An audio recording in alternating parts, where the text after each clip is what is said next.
Assalamualaikum warahmatullahi wabarakatuh. Selamat pagi, salam sejahtera untuk kita semua. Anak-anakku kelas 11, khususnya 11 MPA 7 SMA 6 Yogyakarta. Kita ketemu lagi dalam pembelajaran jarak jauh. Semoga pada kesempatan kali ini kalian masih tetap dalam keadaan sehat bersama seluruh keluarga. Baik, untuk materi kali ini kita masuk ke kompetensi dasar yang baru, yaitu KD 3.4 tentang fluida dinamis. Kalau kemarin kita belajar fluida statis atau fluida diam, sekarang kita belajar fluida dinamis atau fluida yang bergerak. Artinya di sini ada konsep-konsep dasar yang mendasari di saat kita belajar fluida statis akan kita pakai lagi. Baik, untuk yang pertama, kita bicara masalah debit. Debit. Apa debit? Debit merupakan volume aliran fluida tiap waktu, sehingga dirumuskan Q sama dengan V per T. Jadi sekali lagi, debit merupakan volume aliran fluida tiap waktu. Debit simbolnya Q sama dengan V per T. Ternyata ini. Nah, kemudian kita lanjutkan untuk bagian berikutnya, bagian kedua tentang kontinuitas. Bahwa debit aliran fluida ideal itu selalu konstan. Kenapa kita bicara fluida ideal? Karena kalau fluida sejati sifatnya itu berbeda. Artinya dia punya kekentalan, ada gesekan saat mengalir, kemudian alirannya bergolak. Tapi kalau ideal itu alirannya adalah linear. Ini yang kita bahas bahwa aliran fluida ideal selalu konstan. Artinya pada satu jalur itu molekul dari zat cair itu akan berjalan pada jalur yang sama, tidak akan pernah bergeser. Nah, karena kita tahu bahwa debit aliran fluida ideal selalu konstan, maka kalau kita lihat di sini ini ada pipa luas penampungan besar, ini di sini luas penampungannya kecil bagian kanan. Ini luas penampungan A1. Saat mengalir di sini adalah V1. Saat di penampang A2, kecepatan aliran V1, V2 ini. Sebenarnya ini V2. Nah, dalam waktu yang sama, di pipa besar itu dia perpindahannya adalah L1 sekian. Di pipa kecil, perpindahan adalah L2. Sebetulnya volumenya ini akan sama. Volumenya sama. Cuma ini luasnya berbeda, ini luasnya lebih kecil, ini panjangnya jadi pendek, ini panjangnya jadi besar. Sehingga ini kecepatan juga akan berbeda. Sehingga dari pernyataan kontinuitas tadi akan berlaku bahwa debit di pipa besar sama debit di pipa kecil atau pipa pertama atau pipa kedua. Sehingga dari kisaran V per T, kita tahu V ini volume adalah luas kali panjang. Tadi AL. Sehingga diperoleh persamaan bahwa Q1 menjadi A1 L1 per T sama dengan A2 L2 per T. Dan kita tahu L adalah panjang atau jarak per waktu sama dengan kecepatan. Sehingga persamaan kontinuitas menjadi A1 kali V1 sama dengan A2 kali V2. Ingat, ini V-nya kecil ya, karena ini kecepatan. Nah, A1 V1, A2 V2. Ini yang perlu difahami.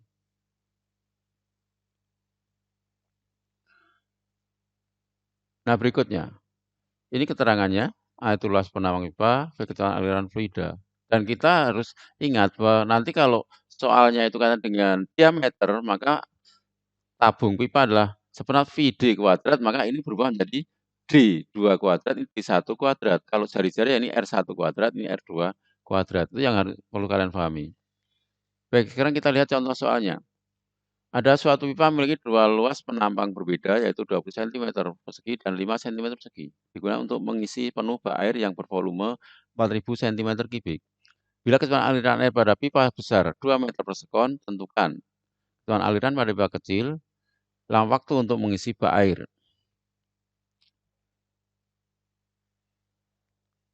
Nah, dari soal tadi, kita bisa mengetahui datanya seperti ini.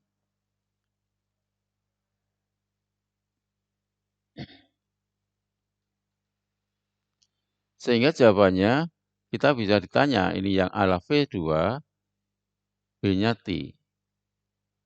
Sehingga penyelesaiannya bahwa A1 V1, A2 V2. Ya 20 kali 2 sama 5 kali V2. V2-nya 8 meter per sekon. Kita tahu debit itu V per T sama dengan A1 kali V1. Sehingga angkanya kita masukkan seperti ini. Akhirnya dipilih waktunya 1 detik. Atau dengan di pipa kecil, V per T A2 V2. Akhirnya dipilih nilai yang sama. Jadi kalau kita menghitung dengan debit, hubungan dengan waktu dan volume dan sebagainya itu bisa menggunakan pipa besar maupun pipa kecil. Hasilnya akan sama karena debit selalu konstan.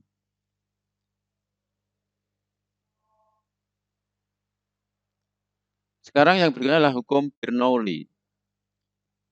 Hukum Bernoulli menyatakan bahwa jumlah tekanan energi kinetik per satuan volume dan energi potensial per satuan volume memiliki nilai yang sama di setiap titik sepanjang aliran fluida ideal. Kalau ini kita punya pipa, luas ukurannya berbeda, ini yang kecil, ini yang besar. Dari sini ada tekanan P1 dari luar, di sana ada tekanan P2 pipa besar.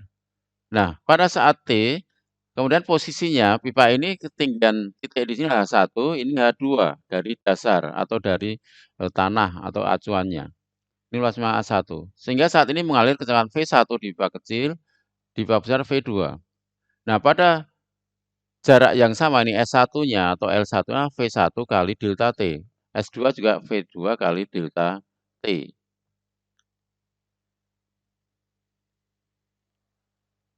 Nah, dari pernyataan tersebut bisa dianalisis bahwa W1 plus EP1 plus EK1 dan W2 plus EP2 plus EK2.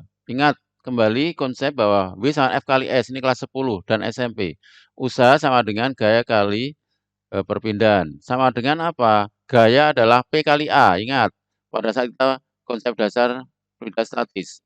P adalah F per A, maka F-nya P kali A. A kali S sama dengan volume, luas kali panjang. Dan massa sama rho kali V ini di konsep kemarin, fluida statis. Sehingga kita boleh rumusnya V1 plus MGH1 plus setengah M V1 kuadrat sama dengan V2 plus MGH2 plus setengah MV2 kuadrat. Ini dari rumus yang di paling atas, kita terjemahkan seperti ini, sudah kita pecah. Sehingga kemudian bisa kita ambil bahwa V tadi P1 kali V plus rho kali V kali G kali H1 plus setengah rho kali V kali V1 kuadrat, ini kecepatan volume, sama dengan P2 kali V plus rho kali V kali G kali H2 plus setengah kali rho kali V volume kali V2. Sehingga kalau ini semua dibagi dengan V, akhirnya diberi rumus P1 plus rho GH1 plus setengah rho kali V1 kuadrat sama P2 plus rho GH2 plus setengah rho V2 kuadrat. Inilah yang dimaksud dengan persamaan Bernoulli.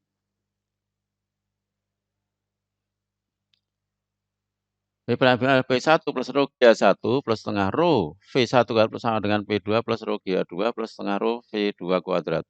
Adalah ketinggian fluida tadi, V kecepatan aliran di pipa 1. Nah, keterangannya V tekanan, rho massa jenis adalah ketinggian, V kecepatan aliran, V yang kecil. Nih, saya ulang lagi.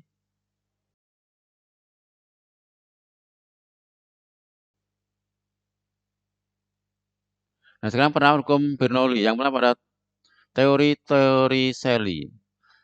Teori Torricelli itu berkaitan dengan ini ada kecepatan aliran pada kebocoran dinding bak, dinding yang kebocorannya kecil. Nah, kecepatan aliran yang pertama kali bisa dihitung. Kalau ini tinggi, totalnya H1, lubang kebocoran itu tingginya H2, berarti selisihnya permukaan kebocoran H. Nah, saat ini mengalir ke sana dengan jarak tertentu, maka jarak jangkauan adalah X.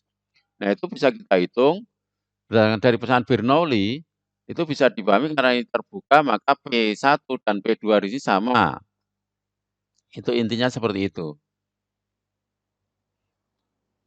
Sehingga kemudian saat ini luasnya besar sekali, saat ini keluar, ini seolah masih diam, maka V yang besar itu 0. Gitu. Sehingga akhirnya boleh rumus bahwa kecepatan aliran dari lubang kebocoran dinding itu dengan akar 2G kali H1 min H2. H1 min H2 berarti sama dengan akar 2GH.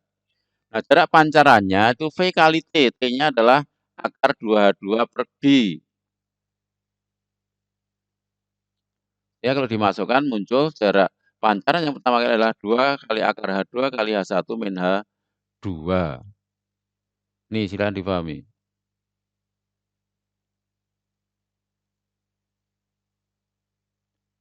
Kemudian penentuan Bernoulli yang kedua, venturimeter terbuka. Ini adalah alat untuk mengukur kecepatan aliran fluida dalam pipa.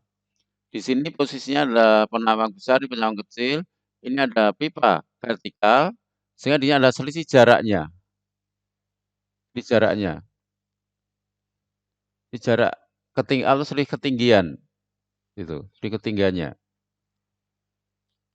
Sehingga kecepatan aliran fluida dalam pipa ini di V1 bisa dihitung nanti seperti ini.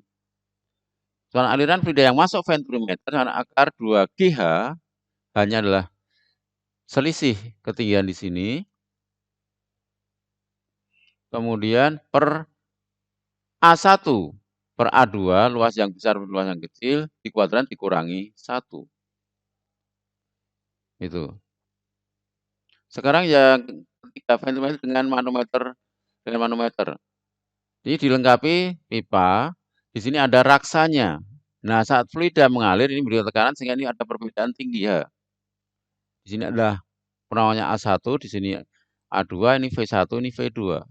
Sehingga itu bisa dihitung, di sini adalah raksa, di sana adalah fluida. Dan aliran fluida yang masuk pipa sama dengan P1 akar 2 rho raksa di sini kali G kali H dibagi dengan rho fluida kali A1 per A2 kuadrat dikurangi 1. A1 luas penampang 1, A2 luas penampang 2. Supaya bisa dipahami. Berikutnya penerapan hukum Bernoulli yang keempat, pipa pitot. Ini adalah alat untuk pengukur kecepatan aliran gas. Kita lihat di sini, ini ada tabung pitot. Di sini ada raksanya. Saat ini gas mengalir sehingga ada kecepatan tertentu, maka timbul tekanan. Maka ini akan tertekan sehingga turun, ada perbedaan tinggi H. Sehingga kecepatan aliran gas bisa dihitung dari perbedaan ketinggian di sini. Bahwa V1 akar rho raksa kali G kali H per rho udara yang masuk.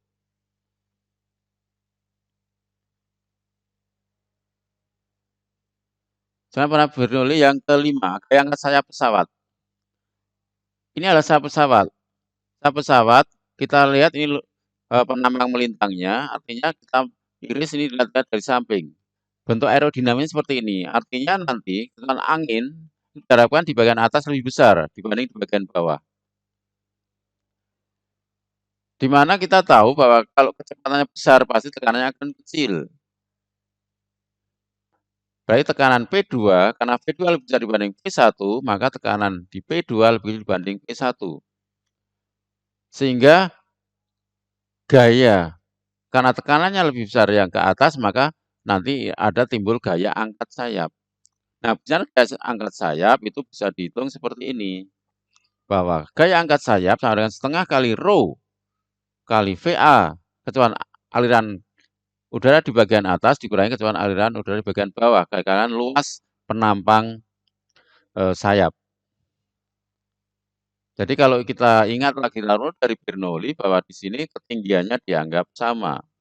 Tekanannya beda, di sini ada P1 dan P2. Ingat F sama dengan P kali A.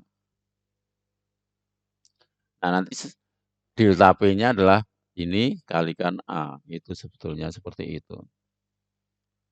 Nah, semoga kalian bisa memahami kaitan dengan penerapan ini. Kemudian nanti kita lanjut ke bagian berikutnya tentang contoh-contoh soalnya. Kita lihat nih contoh soal yang pertama, ini adalah Torricelli tadi.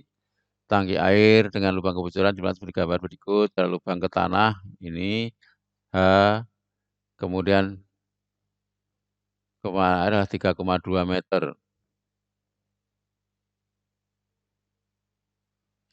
Ini adalah 3,2. Ini adalah 10. Dengan aliran air akar 2GH hanya adalah maksudnya H1 di sini dikurangi H2. H2-nya tadi 10, berarti ini 13,2 tingginya. Nah, jarak mendatarnya adalah akar 2 kali H. H ini gitu.